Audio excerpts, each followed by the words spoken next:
ನಮಸ್ಕಾರ ಕನ್ನಡಿಗರೇ, ನಮ್ಮ ಯೂಟ್ಯೂಬ್ ಚಾನಲ್ನ ಲೈಕ್ ಮಾಡಿ, ಕಮೆಂಟ್ ಮಾಡಿ, ಶೇರ್ ಮಾಡಿ, ಸಬ್ಸ್ಕ್ರೈಬ್ ಮಾಡಿ. ಬೆಲ್ ಬಟನನ್ನು ಪ್ರೆಸ್ ಮಾಡಿ ಸಬ್ಸ್ಕ್ರೈಬ್ ಮಾಡಿ, ನಮಗೆ ಸಪೋರ್ಟ್ ಮಾಡಿ.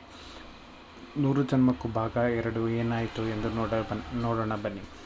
ಕಾಮಿನಿ ಅಸುರನನ್ನು ನೋಡಲೇಬೇಕೆಂದು ಹೊರಟಾಗ ಗುರುಗಳು ಅನ್ಕೋತಾರೆ, ಇವರಿಬ್ಬರು ಸೇರಬಾರ್ದು, ಸೇರಿದ್ರೆ ಜಗತ್ತೇ ಹಾಳಾಗತ್ತೆ ಎಂದು ಅಂದುಕೊಳ್ತಾರೆ.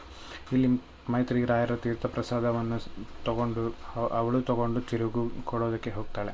ಚಿರುವಿಗೆ ತೀರ್ಥ ಸೇವನೆ ಆಗಿದ ತಕ್ಷಣ ಚಿರುವಲ್ಲಿ ಒಂದು ಬದಲಾವಣೆ ಕಾಣುತ್ತೆ. ಚಿರುಗೆ ಮಾತನಾಡಲು ಪ್ರಯತ್ನಿಸುತ್ತಾನೆ. ಮನೆಯವರು ಕೂಡ ರಾಯರ ಪ್ರಸಾದವನ್ನು ಸ್ವೀಕರಿಸುತ್ತಾರೆ.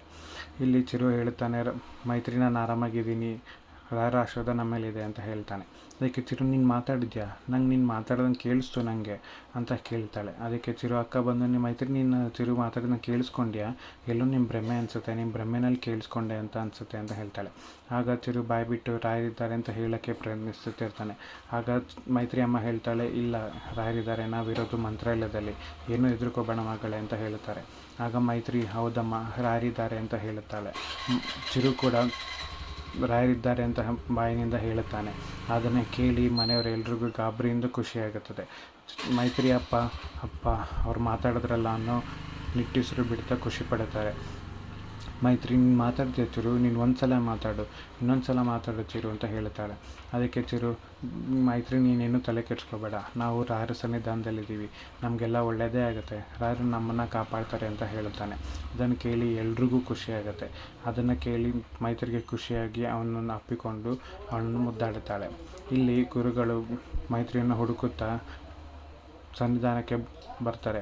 ಅವನು ಎಲ್ಲಿದ್ದಾಳೋ, ಹೇಗೆ ಹುಡ್ಕೋದು ಅವಳನ್ನ, ನಾನು ನೋಡು ಇಲ್ಲ, ಹೇಗೆ ಗೊತ್ತಾಗುತ್ತೆ ದೇವರೇ, ನೀನೇ ನನಗೆ ದಾರಿ ತೋರಿಸ್ಬೇಕು ಎಂದು ಹೇಳುತ್ತಾ ಗುರುಗಳು ಅಲ್ಲಿಗೆ ಬರುತ್ತಾರೆ.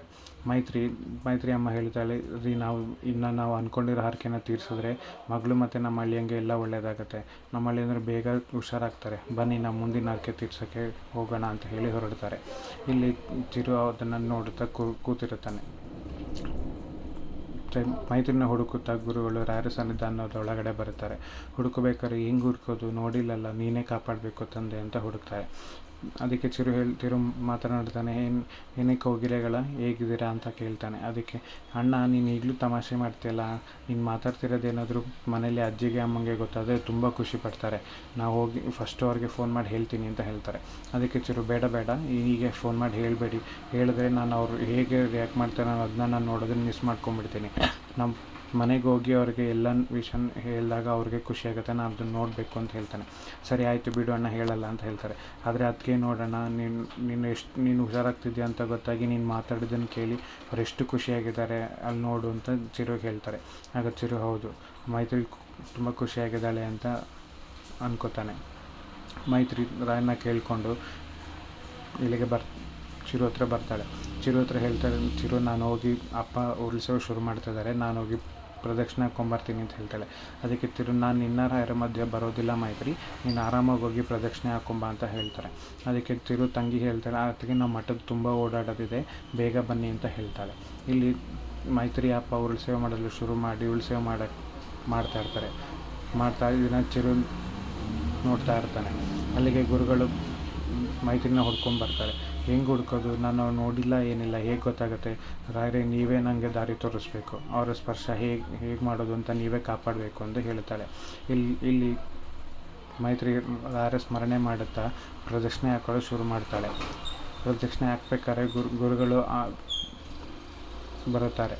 ಇಬ್ಬರು ಸ್ಪರ್ಶವಾಗದಂತೆ ಅವರ ಮನಸ್ಸಿಗೆ ಗೋಚರವಾಗುತ್ತದೆ, ನಾನು ಹುಡುಕ್ತಿರೋ ಹುಡುಗಿ ಇವಳೆ ಅಂತ.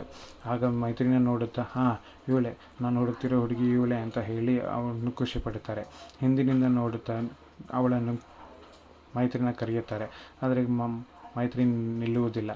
ಆದರೆ ಹೆಸರಿಟ್ಟು ಕರೀತಾರೆ, ಅದು ತುಳಸಿ ಎಂದು ಕರೀತಾರೆ. ಅದಕ್ಕೆ ತಿರುಗದಿದ್ದದಕ್ಕೆ ಮೈತ್ರಿಯನ್ನು ಹೋಗಿ ಕೈ ಹಿಡಿದು ನಿಲ್ಲಿಸುತ್ತಾರೆ. ಮೈತ್ರಿ ಶಾಕಿನಿಂದ ಹಿಂದೆ ತಿರುಗಿ ನೋಡಿದಾಗ ಗುರುಗಳು ಕೈ ಹಿಡಿದಿರ್ತಾರೆ. ಆಗ ಕೇಳ್ತಾಳೆ, ನೀವು ಯಾರನ್ನ ಹುಡುಕ್ತಾ ಇದ್ದೀರಾ ಅಂತ ಕೇಳಿದಾಗ, ನಾನು ನಿನ್ನೆ ಹುಡುಕ್ತಾ ಇದ್ದೀನಿ ತುಳಸಿ, ನಿನ್ನ ಜೊತೆ ನಾನು ಮಾತಾಡೋದಿದೆ ಬಾ ಅಂತ ಹೇಳ್ತಾರೆ. ಅದಕ್ಕೆ ಮೈತ್ರಿಯಿಂದ, ನೀವು ಹುಡುಕ್ತಿರೋದು ಹುಡುಗಿ ನಾನು ಅಲ್ಲ ಅನಿಸುತ್ತೆ, ನೀವೆಲ್ಲ ತಪ್ಪು ತಿಳ್ಕೊಂಡಿದ್ದೀರಾ ಅಂತ ಹೇಳ್ತಾಳೆ. ಇಲ್ಲಿ ಚಿರು ಮಾವ ಸೇವೆ ಮಾಡ್ತಿರೋದನ್ನು ನೋಡಿ ನನಗೆ ಎಷ್ಟು ಖುಷಿ ಆಗ್ತಾಯಿದೆ ಅಂತಂದರೆ ಯಾಕೆಂದರೆ ಅಪ್ಪನ ಪ್ರೀತಿನೇ ನಾನು ನೋಡಿಲ್ಲ. ಇಲ್ಲಿ ಮೈತ್ರಿ ಅಪ್ಪನ ಪ್ರೀತಿ ನೋಡ್ತಿದ್ರೆ ನಂಗೆ ತುಂಬ ಖುಷಿ ಆಗುತ್ತೆ. ಯಾಕೆ ಅಂತಂದರೆ ಅವಳ ಮಗಳಿಗೋಸ್ಕರ ಎಷ್ಟೆಲ್ಲ ಮಾಡ್ತಿದ್ದಾರೆ. ಅವಳು ಹುಟ್ಟೋಕ್ಕೂ ಮುಂಚೆನೇ ಹರಿಸ್ಕೊಂಡಿದ್ರು. ಅವಳು ಹುಟ್ಟಿದ ಮೇಲೆ ಅವ್ಳು ಬಂದು ಆರ್ಕೆನ ತೀರಿಸ್ತಾ ಇದ್ದಾರೆ. ಈ ಪ್ರೀತಿ ಮುಂದೆ ನನ್ನ ಪ್ರೀತಿ ಏನೇನೂ ಇಲ್ಲ. ನನ್ನ ಪ್ರೀತಿನ ತೂಕ ಹಾಕಿದ್ರೆ ಅಪ್ಪನ ಪ್ರೀತಿನೇ ಮೇಲು, ಅಪ್ಪನ ಪ್ರೀತಿನೇ ಜಾಸ್ತಿ ಅಂತ ಚಿರು ಹೇಳುತ್ತಾನೆ. ಅದಕ್ಕೆ ಚಿರು ತಂಗಿ ಹೇಳುತ್ತಾಳೆ, ನೀನು ಇಲ್ಲೇ ಇದ್ದರೆ ಇನ್ನೊಂದಷ್ಟು ಎಮೋಷನಲ್ ಆಗ್ತೀಯ, ಬಾ ಇಲ್ಲಿಂದ ಹೋಗೋಣ ಅಂತ ಅಲ್ಲಿಂದ ಕರ್ಕೊಂಡು ಹೊರಡ್ತಾರೆ. ಇಲ್ಲಿಗೆ ಮೈತ್ರಿಗೆ ಸಿಕ್ಕಿದ ಗುರುಗಳು ಹೇಳ್ತಾರೆ, ನಾನು ನಿನ್ನ ಹತ್ರ ಮಾತಾಡಲೇಬೇಕು, ಬಾ ಮಗಳೇ ಅಂತ ಹೇಳ್ತಾರೆ. ಆದರೆ ಮೈತ್ರಿ ಬರೋದಕ್ಕೆ ಒಪ್ಕೊಳ್ಳೋದಿಲ್ಲ. ಇಲ್ಲ, ನಾನು ನಿನ್ನ ಹತ್ರ ಮಾತಾಡಲೇಬೇಕು, ನಾನು ಮಾತಾಡೋವಂಥ ವಿಷಯ ನಿನಗೆ ಸಂಬಂಧಪಟ್ಟಿದ್ದೆ ಅಂತ ಹೇಳಿ ಅವಳ ಕೈ ಹಿಡಿದುಕೊಂಡು ಅಲ್ಲಿ ರಾಯರ ಸನ್ನಿಧಾನದಿಂದ ಕರ್ಕೊಂಡು ಹೊಳೆ ಹತ್ರ ಹೋಗುತ್ತಾರೆ.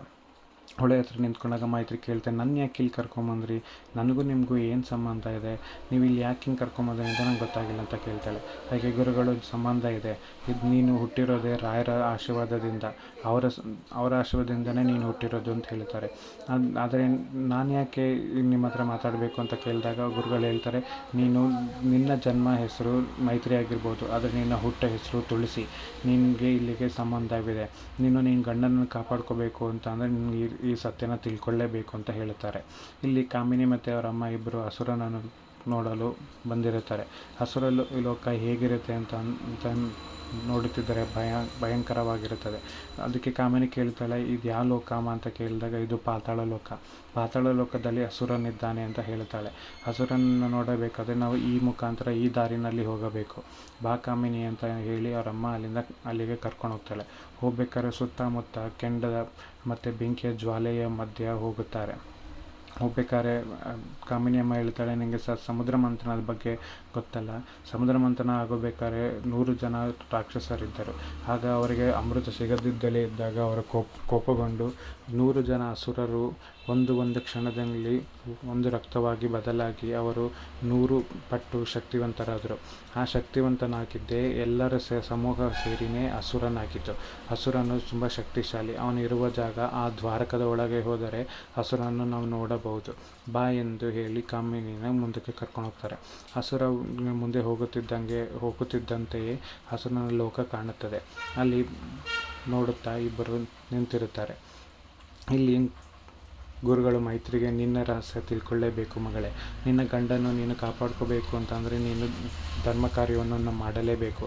ನಿನ್ನ ಇಲ್ಲಿಗೆ ರಾಯರ ಪ್ರೇರೇಪಣೆಯಿಂದ ಇಲ್ಲಿಗೆ ಕರ್ಕೊಂಬಂದಿದ್ದಾರೆ ಅಂತಂದರೆ ಅದು ಅಂತ್ಯವಾಗುವುದು ಅದರಲ್ಲಿದೆ. ಅಂದರೆ ನಿನಗೆ ಅರ್ಥವಾಗುವುದಿಲ್ಲ ಅಂದರೆ ನಾನು ಹೇಳ್ತೀನಿ ಕೇಳು. ಇಲ್ಲಿ ನಿನ್ನ ಗಂಡನ ಒಂದನ್ನೇ ನೀನು ಉಳಿಸ್ಕೊಳ್ಳೋದಲ್ಲ, ಅದರ ಜೊತೆಗೆ ಧರ್ಮವನ್ನು ನೀನು ಉಳಿಸಲೇಬೇಕು. ಹಾಗಾಗಿ ನೀನು ಇಲ್ಲಿಗೆ ಬಂದಿರೋದು. ನಿನ್ನ ರಹಸ್ಯ ತಿಳ್ಕೊಂಡರೆ ಆಗ ಎಲ್ಲ ನಿನಗೆ ಅರ್ಥವಾಗುತ್ತೆ ಅಂತ ಹೇಳುತ್ತಾರೆ. ಆದರೆ ಇದನ್ನು ನಾನು ನಂಬೋದಕ್ಕೆ ಮೈತ್ರಿ ಆಗೋದು ಹೇಗೆ, ಇದು ಸಾಧ್ಯ, ನಾನು ಹೇಗೆ ಇದನ್ನೆಲ್ಲ ಮಾಡೋದಕ್ಕಾಗತ್ತೆ ಅಂತ ಹೇಳಿದಾಗ ನೀನು ಮಾಡಲೇಬೇಕು, ಆ ಶಕ್ತಿ ನಿನ್ನಲ್ಲಿದೆ, ನಿನ್ನಿಂದಲೇ ಇದು ಸಾಧ್ಯ. ನಿನ್ನ ಗಂಡನ ಜೊತೆಗೆ ನಿನ್ನ ಕುಟುಂಬವನ್ನು ಕಾಪಾಡ್ಕೋಬೇಕು ಅಂತ ಹೇಳಿದಾಗ ಆವಾಗ ಮೈತ್ರಿ ಹೇಳ್ತಾಳೆ.